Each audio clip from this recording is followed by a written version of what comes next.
지난 2월 달에 지진이 일어났습니다. 터키, 투르키예와 남부 시리아 국경 근처에서 엄청난 대규모의 지진이 일어났습니다. 진도 7이 넘는다는 그러한 기사를 봤죠. 투르키의 터키 지역에만 4만 명, 시리아 지역에만 5,800명 이상이 여러분 사망했다는 것입니다.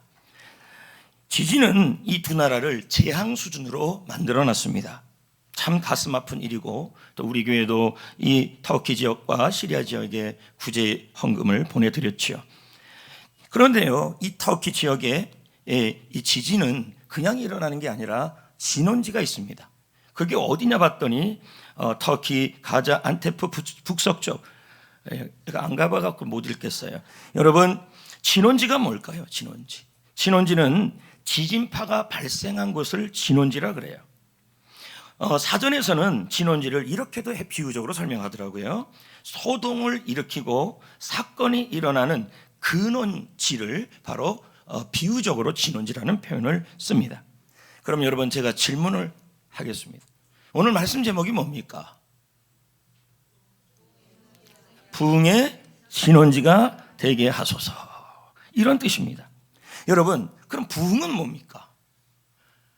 참 목회자들이 이 부흥에 대한 개념을 잘 안 알려줍니다. 그저 교회 규모가 늘어나고 대형 교회가 되고 성도 수가 많아지고 교회 차량이 많아지고 재정이 많아지고 자꾸 이걸 부흥이라고 얘기를 합니다.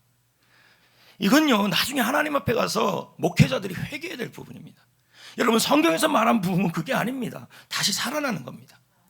불신 영혼이 예수 그리스도를 믿게 되고 죽어가는 교회가 살아나는 거, 그게 바로 부흥이라는 것입니다. 저는 오늘 말씀을 준비하면서 가슴 절절한 마음으로, 또 하나님의 마음으로 우리 성도들에게 전하고 싶었습니다. 그래서 부흥의 진원지라는 의미는 이런 의미입니다.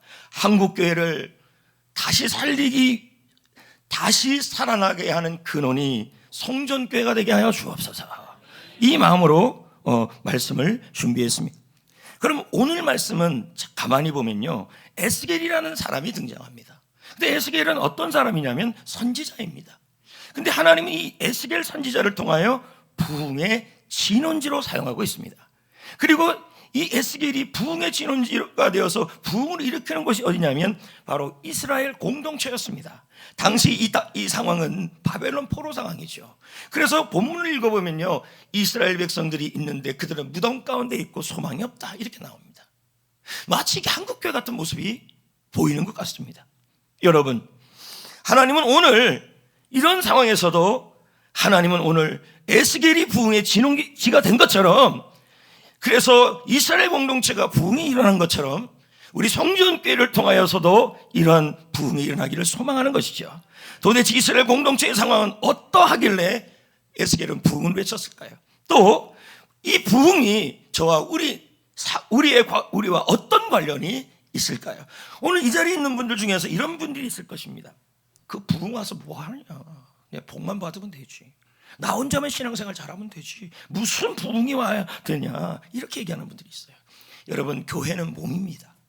공동체입니다. 그리고 내가 부흥이 임하면요, 가정도 부흥이 임하고요, 지역도 임하고요, 나라도 임합니다. 이건 역사에서 증거하는 얘기입니다. 그러면 이스라엘 공동체의 지금 상황을 한번 보자는 것입니다. 2절을 보겠습니다. 자, 읽어볼까요? 시작. 나를 그 뼈 사방으로 지나가게 하시기로 본즉 그 골짜기 지면에 뼈가 심이 많고 아주 말랐더라. 여러분, 하나님은 에스겔 선지자를 데려가지고 환상을 보게 했는데, 그것이 뭐냐면 이스라엘 공동체, 그 공동체의 영적 상태였습니다. 어떤 상태냐? 바로 이런 상태죠. 이런 상태인데 골짜기 사면에 뼈가 해골부터 시작해서 가작가작합니다. 아주 말라있는 상태죠. 지금 이 상태가 바로 이스라엘 공동체의 상태라고 얘기하고 있는 겁니다. 생기가 없습니다. 생기가 뭐예요? 죽었죠. 다시 회복할 수 없는 완전히 불능한 상태입니다. 다시 일어날 수 없는 처참한 상태가 바로 이스라엘 공동체의 상황이라고 에스겔에게 보여준 겁니다. 골짜기에 마른 뼈가 있고 해골이 있어요. 사람이 없어요. 다 죽었어요. 저는 이 모습을 보면서 지금 한국교회 상태는 어떨까라고 생각을 해봤습니다. 오늘 이 말씀을 들으면서도 나도 살기 힘든데 무슨 한국교회냐고 그럽니다. 그러나 이런 신앙은요, 이기죽소예요. 개인주의 신앙입니다. 기독교 신앙은 개인주의 신앙이 아니라 여러분 연합의 신앙이고 공동체의 신앙이고 그리고 하나 되는 신앙인 것입니다. 한국교회 상태를 한번 볼까요? 우리나라는 1907년 평양에 대부흥이 일어났습니다. 이 부흥은 소망 잃은 조선인들에게 힘을 주었습니다. 그런데 여러분 평양의 교회의 산정현 교회의 그 부흥으로 끝난 것이 아니라 가정을 살렸고 나라를 살렸고 다음 세대를 살렸습니다. 왜 그렇습니까? 이들의 부흥을 통하여 독립운동이 시작되었고 교육사업에 영향을 주었고 의료사업에도 영향을 주었습니다. 또 평양 지역에 대부흥이 일어난 이후에 악습이 사라졌습니다. 기생집이 사라지고 주막이 사라지고 술집이 사라지고 노름이 사라지고 일부 다처제가 사라지고 노예제도가 종제도가 사라지기 시작했습니다. 보십시오. 부흥이 일어나는 곳에서는요 가정이 변화되고 지역이 변화되고 민족이 살아나는 것입니다. 그 한국교회는 지속적 성장을 이루어왔습니다. 여러분 그러다가 1974년 여의도에서 열린 복음 엑스포에서 절정을 이룹니다. 당시 여의도는요 허허벌판이었습니다. 모래사장 같은 곳이었습니다. 근데 그 당시에 여기에 당시에 몇 명이 모였냐면 100만 명이 모였습니다. 지금 이렇게 모이라면 모일까요? 교회 이기저이. 제가 용인기독교 청년협회 해도요 정말 단합 안 됩니다. 그나마 전국에서 용인이 제일 잘 돼요. 매주 기도하고 뭐 이런 거 하고 조창 기도하고 제일 잘 되는데 그래도 연합이 안 돼요. 지금 이렇게 되기는 어렵습니다. 제가 보기엔 불가능한 시대입니다. 당시 이런 것도 있더래요. 들어보니까요 여의도가 개발되기 전인데요 허벌판에 당시 이때 비가 억수같이 내렸다는 거예요. 여의도에 비가 엄청 내리는데 그럼에도 불구하고 많은 사람들이 기독교인들이 몰렸다는 겁니다. 그런데 그 여의도를 들리는 차량이 없는 거예요. 버스가. 그래서 정부에서 1970년대니까 아마 우리 박 대통령 시절 아니겠습니까? 버스를 그쪽으로 들리게 해주고 거기다가 잘 데가 없으니까 근처에 있는 학교들을 모두 기독교인들에게 빌려줬다는 거예요. 야, 대단하죠?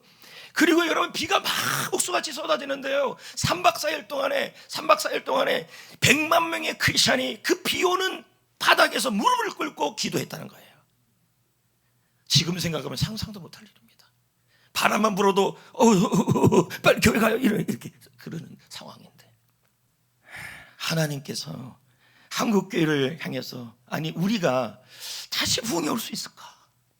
이 부흥이라는 말은 우리의 영이 살고 가정이 살고 지역이 살고 민족이 살아나는 게 부흥입니다. 그 부흥이 올 수 있을까? 다시 하나님은 에스겔에게 지금 묻고 있습니다. 2절에 산골짜기에서 마른 막대기 같은 그 해골을 보여주면서 이게 이스라엘 공동체의 상황이다. 그러면서 3절에 하나님이 물어요. 뭐라 묻냐면 너희가 이 뼈들이 살 수 있겠느냐 능히 살 수 있겠느냐 했더니 에스겔이 대답합니다. 자, 내가 얘기하고 대답할 때 나왔으면 좋겠어요. 에스겔이 이제 대답해요. 뭐라 그럽니까? 자, 여러분 마른 뼈예요. 이게 어떻게 살아요? 근데 하나님이 지금 에스겔에게 묻는 거예요. 뭐라고요? 3절에 내가 대답하되 주 여호와여 주께서 하십니다. 이 말을 했어요. 여러분 어떻게 마른 뼈가 살아나요? 근데 이 아신다는 단어가 많은 의미가 있어요. 뭐 경험적으로 한다. 근데 제가 참 원문을 사전을 뒤져보니까요 이 의미가 있어요. 간섭하다. 그 무슨 말입니까? 에스겔이 고백하는 거예요. 하나님 저 마른 뼈들 이스라엘의 공동체 다시 살아나는 부흥은 안 일어납니다. 불가능합니다. 하지만 하나님이 간섭하시면 됩니다. 그 얘기예요 지금 이게요. 하나님이 간섭하시면 하나님이 역사하시면 하나님이 집중적으로 일하시면 부흥은 일어납니다. 근데 우리에게도 묻는 거예요. 우리 성전교회 성도들에게도 묻는 거예요. 한국교회가 다시 살아날 수 있느냐 묻을 겁니다. 우리는 뭐라고 대답해야 될까요? 한국교회가 다시 살 수 있느냐? 5절 6절 읽어봅시다. 우리도 대답해야겠죠? 우리 힘으로는 불가능합니다.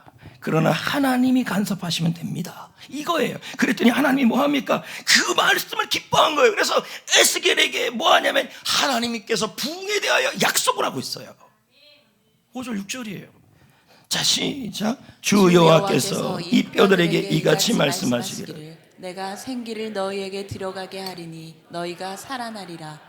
6절 너희 위에 힘줄을 두고 살을 입히고 가죽으로 덮고 너희 속에 생기를 넣으리니 너희가 살아나리라.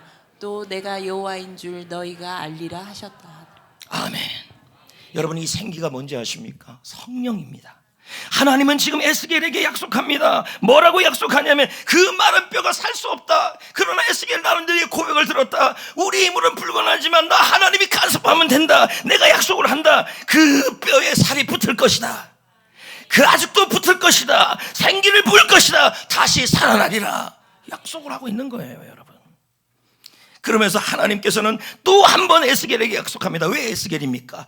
에스겔이 지금 부흥의 진원지예요. 이 진원지가 있어야 돼요. 12, 14절부터 읽어볼까요? 내 백성들아, 시작. 내 백성들아, 내가 너희 마음 무덤을 열고 너희로 거기에서 나오게 하고 이스라엘 땅으로 들어가게 하리라. 13절, 내 백성들아, 내가 너희 무덤을 열고 너희로 거기에서 나오게 한즉 너희는 내가 여호와인 줄을 알리라. 14절, 계속 약속이에요. 부흥에 대한 약속이에요. 시작. 내가 또 내 영을 너희 속에 두어 너희가 살아나게 하고 내가 또 너희를 너희 고국 땅에 두리나 나 여호와가 이 일을 말하고 이룬 줄을 너희가 알리라. 여러분, 이 여호와의 말씀을 말씀. 받은 곳이 어디냐면 바벨론이에요. 그러니까 지금 뭐라고 약속하냐면 내가 너희를 무덤에서 나오게 할 거다. 왜 무덤이라 썼을까요? 여러분, 마른 뼈가 있는 곳이 어디입니까? 여러분, 무덤 안에 뭐가 있습니까? 일부에 물었더니 시체가 있대요. 여러분, 이건 큰일 납니다. 3일 지나면 뼈만 남는 거 아닙니까? 여러분, 무덤에서 나오게 한다는 말은 뼈의 상태예요. 그럼 나오게 한다는 말은 이건 기적 같은 일이에요. 사람이 된다. 마치 나사로가 무덤에서 나온 것처럼 그렇게 살아나는 일이 일어날 거라는 거예요. 그리고 시온의 땅을 회복할 거래. 이 말은 뭘까요? 바벨론 땅에서 다시 고국으로 돌아오는 회복이 일어날 거라는 거예요. 이 일을 이룰 거다. 여러분, 토니 에반스가요, 지금 12절 14절을요 그의 책에서 다음과 같이 해석을 했어요. 제가 읽어보겠습니다. 이 생기에 대한 얘기예요. 성령의 산들바람이 아니래, 이 생기가요. 그러면 성령의 허리케인이래요. 자, 그럼 우리 입장에서 보면 뭐예요? 태풍, 매미 이런 걸 얘기하죠. 성령의 태풍이 필요하다는 거예요, 지금요. 계속요, 제가 읽어볼게요. 개인의 삶과 가족, 교회, 국가에서 나타나는 수많은 문제와 도전을 해결하기 위해서는 성령의 허리케인이 필요하다. 무슨 말입니까? 성령의 허리케인, 생기가 들어가서 부흥이 임하면 여러분, 개인이 살고 가정이 살고 교회가 살고 국가가 산다는 거예요. 여러분, 저는 오늘 말씀을 준비하면서 이런 마음이 들었어요. 하나님이 다시 한번 한국교회에 부흥을 주옵소서. 성령의 바람이 불어오게 하소서. 성령의 허리케인이 불어오게 하시고 성령의 태풍이 불어와서 이 땅을 새롭게 하여 주옵소서. 하나님 간섭하여 주옵소서. 그 마음이 있습니다. 이 안에 그 마음이 잘 자라요. 근데 제 마음이 아니라 이건 아버지 하나님의 마음일 거예요. 왜요? 하나님은 마른 뼈를 향해서도 부흥을 원했기 때문이에요. 그러기 위해서 여러분, 부흥의 진원지가 돼야 돼요. 진원지란 말은 지진이 일어나는데 그것 때문에 퍼져나가는 거죠. 저는 이 송정교회 성도들과 여러분이 부흥의 진원지가 되어서 열방을 살리고 한국을 살리고 가정을 살리고 이웃을 살리기를 소망합니다. 오늘 말씀의 진원지는 누구냐? 에스겔이었습니다. 왜 그렇습니까? 에스겔에게 먼저 권능이 임했습니다. 볼까요? 1절을 봅시다. 권능이 임하면서 마른 뼈를 보게 했어요. 1절 시작. 여호와께서 권능으로 내게 임재하시고 그의 영으로 나를 데리고 가서 골짜기 가운데 두셨는데 거기 뼈가 가득하더라. 자, 내게라는 말은 누구냐면 에스겔이에요. 에스겔에게 뭐가 임했어요? 권능이 임했다. 에스겔에게 권능이 임했기 때문에 그가 지금 뭐가 하고 있냐면 이 이스라엘을 향하여 부흥의 진원지가 되고 있다는 거예요. 하나님은 그를 마른 뼈가 가득한 곳으로 데려갔습니다. 하나님은 우리에게 남들이 보지 못하는 한국교회의 그 모습을 우리 교회가 보게 하여 주신 것입니다. 부흥의 진원지가 되라고. 그리고 사명을 주셨습니다. 7절부터 9절까지 읽어볼까요? 여러분들 생각하기 이렇게 생각할 수 있습니다. 이 목사님, 우리 성정교회는요 저쪽 수지도 아니고요 저쪽도 아닌데 뭐 이건 실온교회에서 이런 거 하십니까? 여러분, 그렇게 얘기하지 마십시오. 부흥은 어느 곳에나 일어날 수 있는 것입니다. 그리고 우리 교회가 진원지도 될 수 있는 거예요. 왜요? 하나님이 저에게 주신 마음이 그거예요. 예전에 내가 성정교회를 맡았을 때 외쳤던 게 한국교회 모델교회가 되게 해달라, 역동적인 교회가 되게 해달라, 그렇게 됐어요. 근데 요즘 하나님이 제 마음에 주시는 것은 성정교회를 통하여 열방이 주께 돌아오기를 원한다는 거예요. 그 마음이 제 안에 있습니다. 안 될 것 같아요. 지금 되어가는 걸 보십시오. 7절부터 9절까지 읽어볼까요? 에스겔이 어떻게 하는지. 가만히 있지 않아요. 그가 지붕의 진원지가 되고 나서 진짜 진원지 같은 행동을 취해요. 그게 대언이에요. 볼까요? 이에 시작. 이에 내가 명령을 따라 대언하니, 대언할 때 뭐가 일어나요? 푹푹푹 살아나기 시작하는 거예요. 뼈가 뭐예요? 맞아떨어지고 연결된다. 자, 보세요. 부흥이 임하는 곳에서는 비전이 공유가 되고 교회가 하나가 돼요. 하나. 제가 품고 있는 이 비전과 여러분의 비전이 하나가 돼요. 그런 교회는요, 하나님이 들었어요. 계속 볼까요? 내가 보니 시작. 또 내가 보니 그 뼈에 힘줄이 생기고 살이 생기고 가죽을 덮고 생기는 없었는데 또 생기에게 대언을 했어요. 9절에. 그렇죠?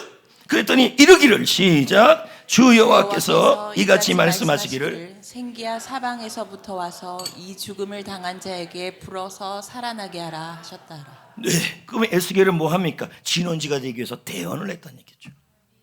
대언의 의미가 뭡니까? 하나님을 찬양하라, 하나님을 선포하라, 하나님을 기대하라, 선지자처럼 행동하고 선포하라, 이 말입니다. 선지자는 말은 선구자예요. 하나님의 마음을 품고 그 마음으로 부흥을 외치고 강구하라는 얘기죠. 아멘. 하나님이 하실 일을 기대하고 그리고 찬양하고, 그렇게 이렇게 말해야 돼요. 하나님 성령교회가 한국교회 모델, 이제 그건 그만해도 돼요. 됐어요. 이미. 이제는 뭐 하면 됩니까? 하나님 성전교회를 통해 열방이 주께 돌아오게 하시고 우리 교회가 부흥의 진원지가 되게 하여 주옵소서. 이게 바로 선지자처럼 외치고 행동하는 거예요. 기도하는 거예요. 눌려있지 마십시오. 우리는 주님이 붙드는 선지자 같은 에스겔이 될 수 있습니다. 에스겔이 부흥을 갈망해요. 그래서 저는 말이 된 얘기를 하지만 지금부터 여러분, 우리 성도들은 이렇게 선포했으면 좋겠어요. 우리 교회가 열방을 살리기를 원합니다. 부흥의 진원지가 되기를 원합니다. 왜요? 하나님은 말하는 대로 되게 하셨어요. 맞잖아요. 제가 이제 집회를 다녀보면요, 제 책을 읽은 사람들이 너무 많더라고요. 2번 본 사람도 있고. 이런 교회가 어디 있냐는 거예요. 이런 교회가 도대체 어디 있냐는 거예요. 여러분은 우리 교회 안에 있으니까 뭐 별로 그렇게 느끼지 않지만 흔치 않은 교회래요. 정말. 목사님, 우리 교회보다 큰 교회 많잖아요. 저기 역북동에도 있고 저 수지에도 있고, 뭐 생각해보세요. 비슷한 데가 하나 있어요. 몇 개가 있어요. 근데 여러분, 그 교회보다 우리 교회는 작아요. 재정도 떨어져요. 노예에서 보니까 엄청 떨어지더구만요. 시골인데. 근데 여러분, 부흥은 재정이 아니에요.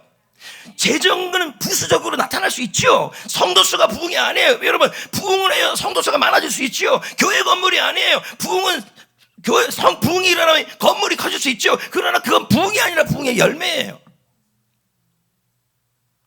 부흥은 성도들이 살아나는 거죠. 에스겔이 부흥을 갈망할 때 어떻게 됐습니까? 하나가 되고 역동적이게 되고 성령의 허리케인이 불고 연합하게 되고, 그리고 그 몸이 군대가 됩니다. 할렐루야.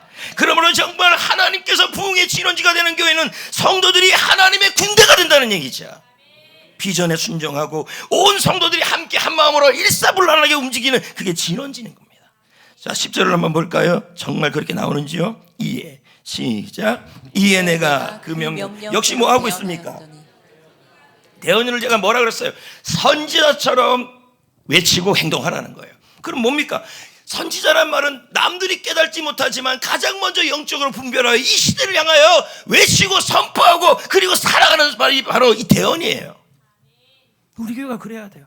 다른 교회는 제자 훈련하는데 우리 교회는 하어야 되고, 다른 교회는 전도하는 방법을 모르는데 우리는 햇빛꽃을 하고 있고, 다른 교회는 실패를 말하지만 우리 교회는 한국교회 열방을 섬기는 교회가 된다고. 이렇게 먼저 분별해서 외치는 게 바로 대언이에요. 선지자예요. 그랬더니 어떻게 됩니까? 생기가 그들에게 들어가매 그들이 곧 살아나서 일어나 서는데 극히 군대가 되리라. 이 모습이 바로 부흥이 임한 교회의 모습입니다. 성령의 바람이 임했죠. 성도 한 명 한 명이 살아나죠. 교회가 하나가 되죠. 교회가 역동적으로 되죠. 영적 군대가 되죠. 그래서 가정이 살고 지역이 살고 모두 살아나는 것이 일어나는 것입니다. 여러분, 로이드 존스 목사님의 부흥이라는 책에서 부흥에 대해서 이렇게 얘기합니다. 부흥이 임하는 곳에서는 성령의 생명력이 나타난다. 이제 우리 모두 에스겔이 되어야 합니다. 우리 성전교회가 부흥의 진원지가 되어야 합니다. 그러기 위해서 여러분, 초대교회처럼 변함없는 방법은 뭐예요? 부흥을 갈망하고 부흥을 위해 기도하고 부흥을 대언하는 것입니다. 이 시대를 바라보면서 다 같이 교회들이 만날 때마다 안 된다, 힘들다, 줄인다 이런 말을 할 때 우리는 된다, 하나님이 간섭하시면 된다, 이게 바로 대언이에요. 그러면서 여러분들이 기도에도 참석하시고, 너무 가슴 아픈 게 제가 뭐냐면, 주일 설교, 이 설교를 하면 기도를 좀 특세처럼 길게 해야 되는데 이 시간 때문에 못해요. 그러면 금요기도 이번 주에 해야 되는데 너무 타이밍이 안 좋아요. 금요기도의 특세가 내치를 또 해요. 이번에만 많이 나올 텐데 너무 아쉬워요. 그러나 여러분, 새벽 기도, 주여 예배, 오후 예배 올 때마다 주여 주님의 선물 주시옵소서, 물질 주옵소서, 형통하게 하여 주옵소서, 다 중요한 일이에요. 그러나 여러분, 먼저 구해야 될 건 주님의 임재, 주님의 부흥, 그것을 갈망하여서 하나님 주시는 선물도 받기를 축복합니다. 아멘. 여러분, 최근 미국 에즈버리 대학에서 부흥이 일어났어요. 여러분, 현 시대에 부흥이 일어난 거예요. 놀라운 거죠. 무려 400시간 쉬지 않고 예배가 드려져요. 예. 처음에 시작은 19명에서 20명이에요. 목사님 평상시에도 그 에즈버리 지역은요, 성도 인구수가 5,000명도 안 돼요. 근데 그 대학이 하나 있었는데 그 대학에서 목사님이 그날 매번 하는 설교인데 이런 설교를 한 거예요. 하나님의 사랑을 구합시다, 하나님의 임재를 구합시다 하고 목사님이 이렇게 얘기했어요. 오늘 기도하십시오 하고 그냥 나갔어요. 근데 학생들 20명이 갑자기 성령의 임재를 느낀 거예요. 그래서 20명의 기도를 막 하는데요, 이들이 구한 것은요, 축복이 아니었어요. 부흥이었어요. 에즈베리 대학의 부흥이 일어날 수 있도록 사모했어요. 성령의 허리케인이 불어왔고 간증이 임했습니다. 그리고 그 자리에 있는 사람들이 하나님의 영적 임재를 경험하기 시작했습니다. 사람들은 이 부흥을 2023년 2월, 바로 2월 달이었어요. 에즈베리 부흥이라고 부르고 있습니다. 여러분, 중요한 건요, 미국이 놀랐어요. 왜 그런지 아십니까? 역사상 가장 비종교적인 MZ세대가 돌아온 거예요. MZ 20대. 이걸 너무 놀라서요, CNA하고 뉴욕타임즈, 워싱턴포스트, 폭스뉴스 이런 언론들이 이 부흥을, 하나님의 살아계심이 있다고 전한 거예요. 이게 올해 일어난 일이에요. 거기서 끝난 게 아닙니다. 한국 사람들 그 부흥을 보기 위해서 막 갔어요. 근데요, 얼마나 그 예배당에 들어가려고 사람들이 많은지 못 들어가요. 우리 교회는 막 들어오는데 못 들어와요. 그래서 줄을 팍, 나도 우리 교회 그랬으면 좋겠어. 줄을 막 서가지고 못 들어가. 그래서 고개 뻐끔뻐끔하는데 옆에 있는 저기 직원이, 목사님, 나 아니에요 목사님은 들어갈 수 있습니다. 그래서 들어 보내준 거예요. 그래서 촬영한 거예요. 부흥이요, 대학교, 고등학교 막 퍼져나갔어요. 근데 재밌는 건요, 이 에즈베리 부흥은 지금 2023년에 한번 일어난 게 아니라 1970년에 1차 부흥이 일어났어요. 근데 그 부흥을 경험했던 부모 세대와 그리고 할아버지 세대가 다시 한번 또 한 번의 에즈베리 부흥이 일어나기를 위해 그동안 간구했대요. 하나님, 에즈베리의 부흥이 일어나 열방이 주께 돌아오게 하시고, 그리고 우리 자녀 세대 가운데 하나님의 부흥이 임하기를 위해서 그들이 다음 세대 가운데 부흥이 일어나기 위해 기도했다는 거예요. 여러분은 뭐 하고 있습니까? 제 말씀을 맺으려고 합니다. 여러분, 이제부터 저는 외칠 겁니다. 우리 교회가 부흥의 진원지가 되게 해달라. 이제 저의 멘트가 바뀔 겁니다. 한국 교회를 섬기는 교회가 되게 해달라. 이제 이 모습이 조금씩 나타나기 시작합니다. 여지껏 제가 선포하는 말에 대해서 여러분이 처음에는 안 믿었습니다. 근데 보십시오, 됐습니다. 다 또 될 겁니다. 성도도 중요치 않아요, 여러분. 한 영혼이 변화돼서 그 영혼이 천하보다 귀한 것이 얼마나 값집니까? 하나님은 건물을 남기지 말고 사람을 남기라 그랬습니다. 그런 교회를 세웁시다.